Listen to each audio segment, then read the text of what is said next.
Today I am making garlic scape pesto, and let me tell you, you need to stay tuned. Well, hi guys, welcome back to Linda's Pantry, and today it's finally time to do something with these garlic scapes.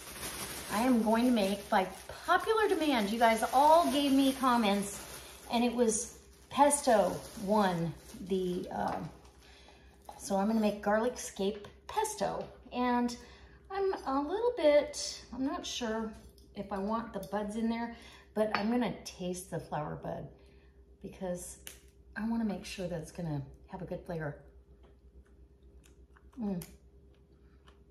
Those are very fibrous, so I'll cut those off. That's not gonna be good, in my humble opinion. So now I've got a little job to do. Just cutting off all of those. You can saute those up, so I'll probably save them. I'll take the one I took a bite of. I'll save those and use them in a stir fry, or I'll cook them up. I'll saute those and cook them up for something else. But, so garlic scape pesto, yum, I'm excited. So you're gonna, oh, I need Parmesan cheese. You're gonna need, I make it with garlic scapes, parsley, some fresh parsley from the garden. Fresh parsley gives it another element of freshness. Olive oil, and I'm using a garlic infused olive oil. You don't have to do that though. Olive oil is just fine. A little splash of white wine vinegar. I've got walnuts here that are all chopped. And I'm hoping that, because I don't have a food processor anymore, I'm hoping that the hand Tupperware food processor does the job. A little bit of salt, some lemon zest, and lemon juice. I've already juiced my lemon, and that's really it. And some Parmesan. So let me get these all cut up. As soon as I get the buds off of there, then we can start chopping these up. And there's a few, because I did 2 beds of garlic this year, 2 beds. So I didn't do as much as Lisa, but holy moly, I did. And what a great time of the year. The harvests start coming in, and it's stuff that you literally wouldn't expect to use.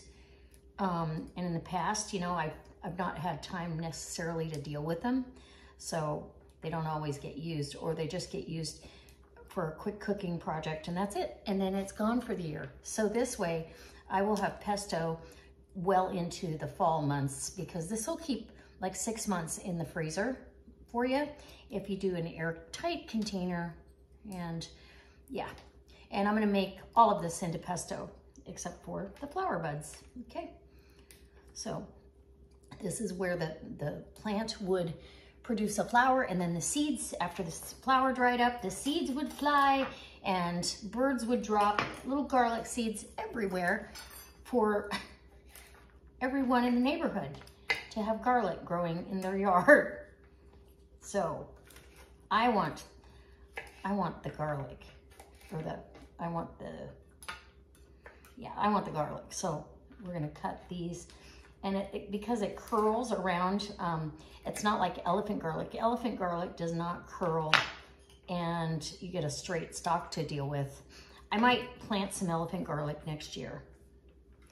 So you just, best you can, get these cut up into pieces, and then we'll get them in the food processor, or in what I call a food processor. So, okay, come on in, I'll bring you in close. Okay, so this knife is definitely the better knife.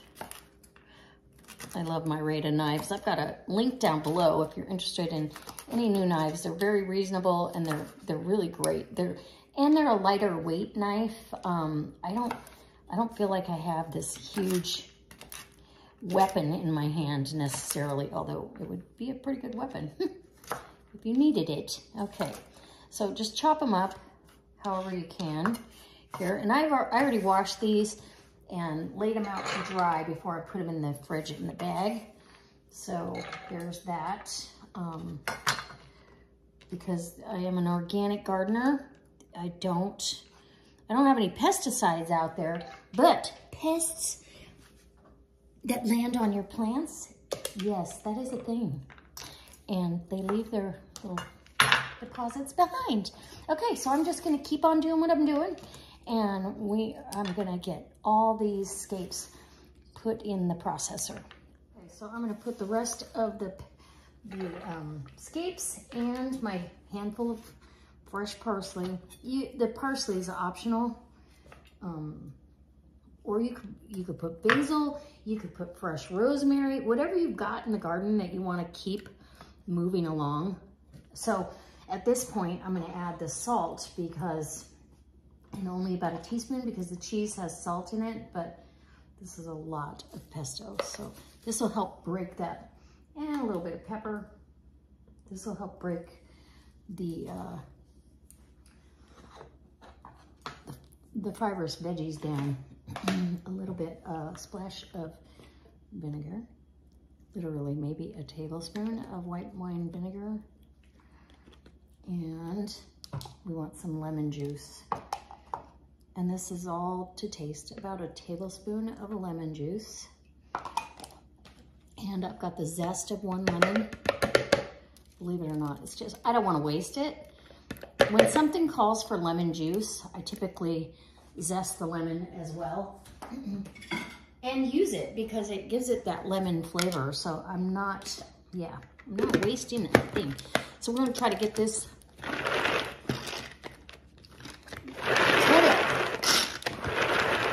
And it's going to be a little bit of a workout, but we're going to work at it. If I had a blender, I would use a blender, and I may have to go purchase a blender. I don't know. We'll see. Okay, here's what I had to do,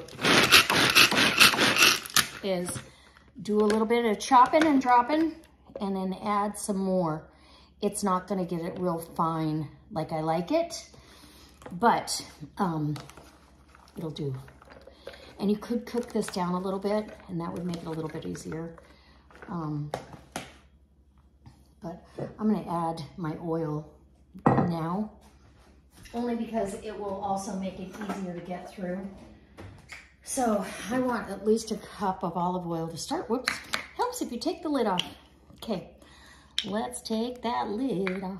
Oh, it smells good. It really smells good. It smells fresh, and I love the lemon in there. 2, and 1 more. This is a 1/3 cup measure that I'm using. So we'll start with a cup. We may need more. This is a lot of scapes. And I'll set that over there, but I do want to clean the sides down,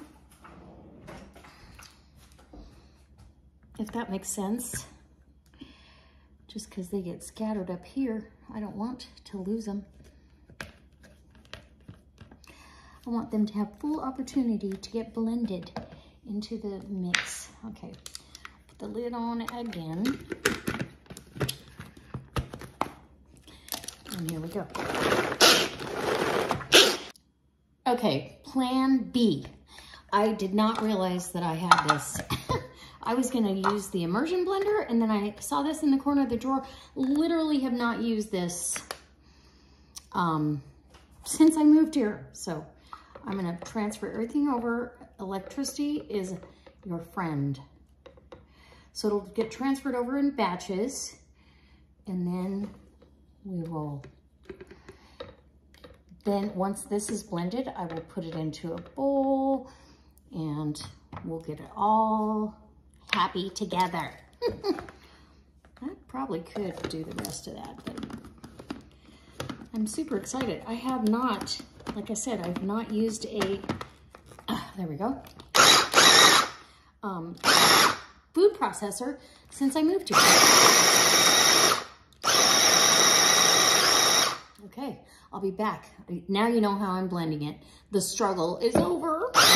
So because I'm having to do this in small batches, I put everything, all the garlic scape, everything I put in there so far, and the oil is in here. And so I'm gonna mix some of that back, because we gotta mix the cheese and the nuts, right? So I'm gonna get that just like so, and we'll get some nuts in here. And I really want, that's about 1/4 cup. I want about 1/2 cup of nuts. These are chopped up walnuts. They're delicious. Chef's treat. Keep them on hand for brownies, for cakes, for muffins. Okay. I see some oil that needs a home. Oh, cheese. Parmesan cheese. This on a crusty baguette or over some delicious pasta. This is about, what's left in this is about 1/3 cup, maybe about 1/3 cup of cheese. Parmesan. You can use the stuff here in that, and I may add some, depending on how I like the taste when I'm done. Okay. I'll be back. I just tasted some of that. It is so good. I put about 2 or 3 more tablespoons of olive oil, maybe up to 1/4 cup more. And I'm gonna add some more Parmesan. It will add a little saltiness.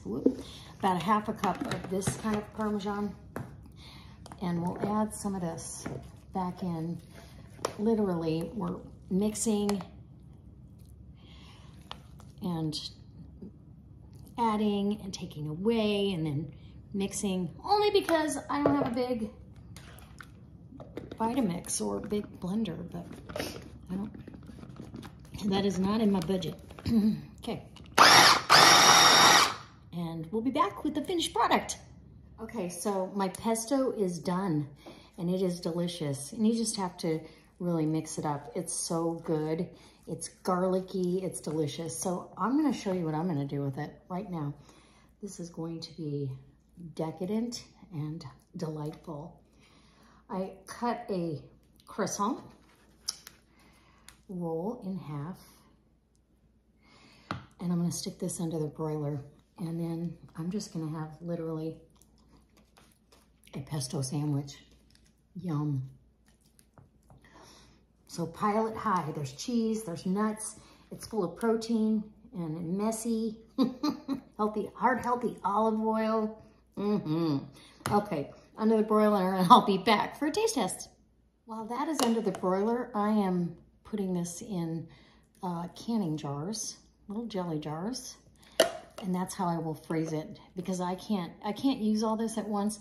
Make sure you leave at least a inch of headspace. And go ahead and wipe off.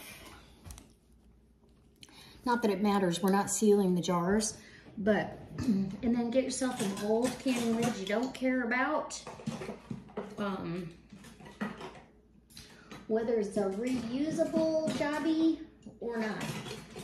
Or, you know, I've got some older ones that I don't need, that I don't use in my canning videos. So we'll just, this is exactly how it goes. Just put that lid on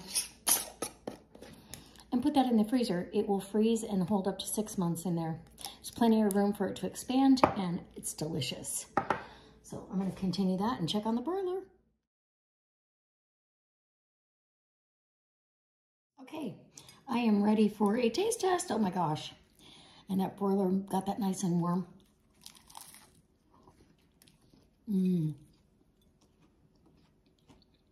Oh my goodness. I think the only thing that might make it better is a fried egg with the runny yolk. This is almost as good as avocado toast. My top bun got a little bit too brown, but that's okay. It is delicious. Who thought a pesto sandwich, screaming summertime? So look for your garlic scapes. They're out. They're coming out right about now, the middle of June, the first part to the middle of June, and on into July for some places. But literally, these are gonna this garlic will be pulled in July. Okay, I'm gonna finish my brunch. This was so delicious. All I want to do is grow garlic now. So let me know in the comments below if you've done this.